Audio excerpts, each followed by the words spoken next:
Donald Trump की make America great again policy उल्टा असर करने वाली। कहा जा रहा है कि यह पॉलिसी उनके देश के लोगों और बिजनेसेस को नुकसान पहुंचा सकती। ट्रंप के 30 अरब डॉलर के ऑटो टैरिफ का सीधा असर कार खरीदने वाले अमेरिकी लोगों पर पड़ेगा। आसान भाषा में कहें तो इसका खामियाजा आम अमेरिकी भुगतेंगे। ब्लूमबर्ग की रिपोर्ट के मुताबिक जुलाई के करीब आते ही जब ये टैरिफ लागू होंगे तो हर कार की कीमत करीब $2000 यानी करीब 1.75 लाख रुपए तक बढ़ने की संभावना है। प्रवीण सर, कैसे देख रहे हैं इस खबर को? नहीं, ये इस बात की आशंका लगातार पहले से जताई जा रही थी। बार बार इस बात को कहा जा रहा था कि जो टैरिफ का वार अमेरिका ने किया है वो पलटकर वहीं पर वापस आने वाला है। बूमरैंग होता हुआ बेसिकली ये पूरा जो प्रयास है, पूरी जो कोशिश है वो दिखाई दे रही है। और अब उसको लेके जो एलेक्स पार्टनर्स की जो एक रिपोर्ट आई है, जिसका हवाला देते हुए ब्लूमबर्ग की खबर आई है जी, उसमें इस बात को कहा गया है कि आपको जो अमेरिकी जो बायर्स हैं, जो लोग हैं, उनको हर कार पर $2000 तक अलग से देने पड़ सकते हैं।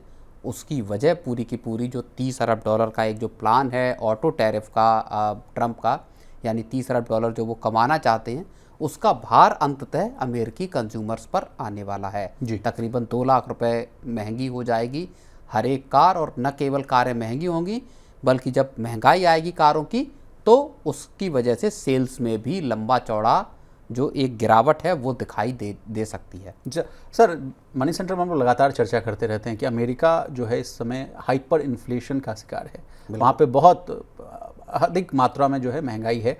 ऐसे समय में महंगी कारें जो हैं वहाँ पे, मान लीजिए कि अमेरिका में है तो और महंगी हो जाएगी। इसके अलावा ये भी खबरें आ रही हैं कि मान लीजिए जिसका जो बोझ है, जो 2000 वाला जो मामला बढ़ेगा, तो कहा जा रहा है कि ये पूरा का पूरा जो है बोझ जो है सीधे डाल दिया जाएगा बायर्स पर। तो उसके बाद जो औसतन कही जा रही है कि 1.75 लाख की जो मान लीजिए भारतीय रुपए में कन्वर्ट कर रहे हैं, वो मामला जो है $1760 के आसपास है। यानी मोटा मोटी समझिए कि 1.5 लाख जो है वहाँ कीमतें और बढ़ जाएंगी। तो ये तो सर झटका पे झटका है। बिल्कुल, देखिए इसमें दो चीज़ें हैं। एक तो यह है कि जो आपकी रेडीमेड कार है, यानी सीधी सीधी कार, बनी हुई कार आपकी इंपोर्ट अमेरिका हो रही है, उस पर 25% टैरिफ है। प्लस क्या है कि जो कंपोनेंट हैं, कंपोनेंट पूरी दुनिया से जाते हैं, भारत से भी बड़े पैमाने पर कंपोनेंट अमेरिकी कंपनियां इंपोर्ट करती हैं, उन पर भी 25% का ऊंचा टैरिफ लगाया है अमेरिका ने। अब कोई कंपनी, चाहे फोर्ड हो, चाहे आपकी जनरल मोटर्स हो, कोई भी कंपनी ऐसी नहीं है जो कि इस बोझ को अपने ऊपर रख ले और ग्राहकों को पहले जैसी कीमतों पर सामान मुहैया या कारें मुहैया कराती रहे। प्रवीण सर, आगे बढ़ेंगे, लेकिन आपने जनरल मोटर्स का जिक्र किया तो इन्होंने पहले ही कह दिया था कि इसका देखिए जो असर है, जो टैरिफ का जो असर है वो हम पे पड़ सकता है। और उन्होंने कहा था कि इस साल टैरिफ से जनरल मोटर्स ने कहा था कि $5 अरब का नुकसान होने का उम्मीद जता रहा था जनरल मोटर्स। और जो फोर्ड कह रही थी कि $2.5 अरब के नुकसान का अनुमान है। इसके अलावा मैं आपको सर गोल्डमैन सैक्स की एक रिपोर्ट है उस पर भी आपका ध्यान आकर्षित करना चाहता हूँ। अप्रैल की ये रिपोर्ट है। गोल्डमैन सैक्स ने कहा था कि टैरिफ की वजह से अगले 6 से 12 महीने में कार की कीमतों में तेजी आ सकती है। उसने उस समय कह दिया था गोल्डमैन सैक्स ने कि कारों की कीमत में करीबन $2000 से लेकर $4000 तक की कीमतें जो है बढ़ सकती है। उन्होंने ये भी कहा कि ऑटो इंडस्ट्री की जो टोटल लागत इस वजह से बढ़ेगी और $100 अरब तक पहुंच जाएगी। तो चेतावनी की जो बात थी वो लगातार बहुत पहले समय से आ रही थी सर, अब उसका इफेक्ट देखने को मिल रहा है। बिल्कुल, अमेरिका देखिए कारों का बहुत बड़ा बाजार है और अगर वहाँ पे कीमतें आप समझिए कि 25% या 1/4 अगर कीमतें बढ़ जाती हैं टैक्स की वजह से, तो कंपनियों के लिए, कार कंपनियों के लिए, जैसा आप लॉसेस का जिक्र कर रही हैं, कार कंपनियों के लिए उस बोझ को वहन कर पाना आसान नहीं होगा। अल्टीमेटली उनको वो जो बोझ है उसको पास ऑन करना पड़ेगा ग्राहकों पे जी। और इसीलिए ग्राहकों को चाहे कितना भी बचाया जाए वो $2000 के आसपास का उनके ऊपर वजन पड़ना तय है। जी, इसका इफेक्ट भी है प्रवीण सर, माफ कीजिएगा। इसका इफेक्ट ये है कि कहा जा रहा है कि अगले 3 सालों में अमेरिका में जो कारों की बिक्री का जो आंकड़ा है वो 10 लाख यूनिट तक गिर सकती है। ये सबसे बड़ी चिंता वाली बात है सर, इसलिए कि इससे पूरा जो साइकिल जुड़ा हुआ है, मैन्युफैक्चरिंग देखिए, प्रोडक्शन देखिए, उससे रोजगार देखिए, वो सारा हैम्पर होगा। नहीं, बिल्कुल, कार ऑटो सेक्टर जो होता है वो एक तो ह्यूमन रिसोर्स इंटेंसिव सेक्टर होता है। वहाँ पे बड़े पैमाने पर आपके जॉब्स पैदा होते हैं। चाहे भारत को आप देख लीजिए, चाहे दुनिया के किसी भी देश में देख लीजिए, जो असेंबली लाइन्स हैं उसमें बड़े पैमाने पर वर्कर्स लगते हैं।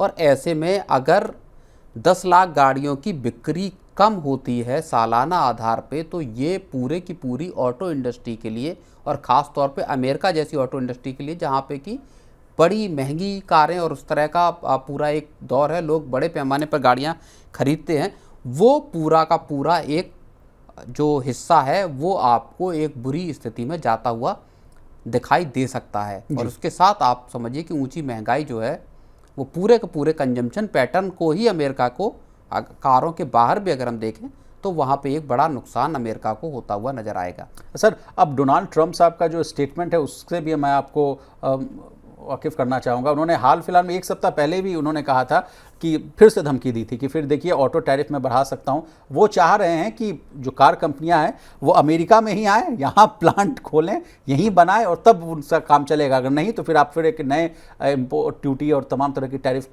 का जो मार है वो झेलने के लिए आप तैयार रहिए।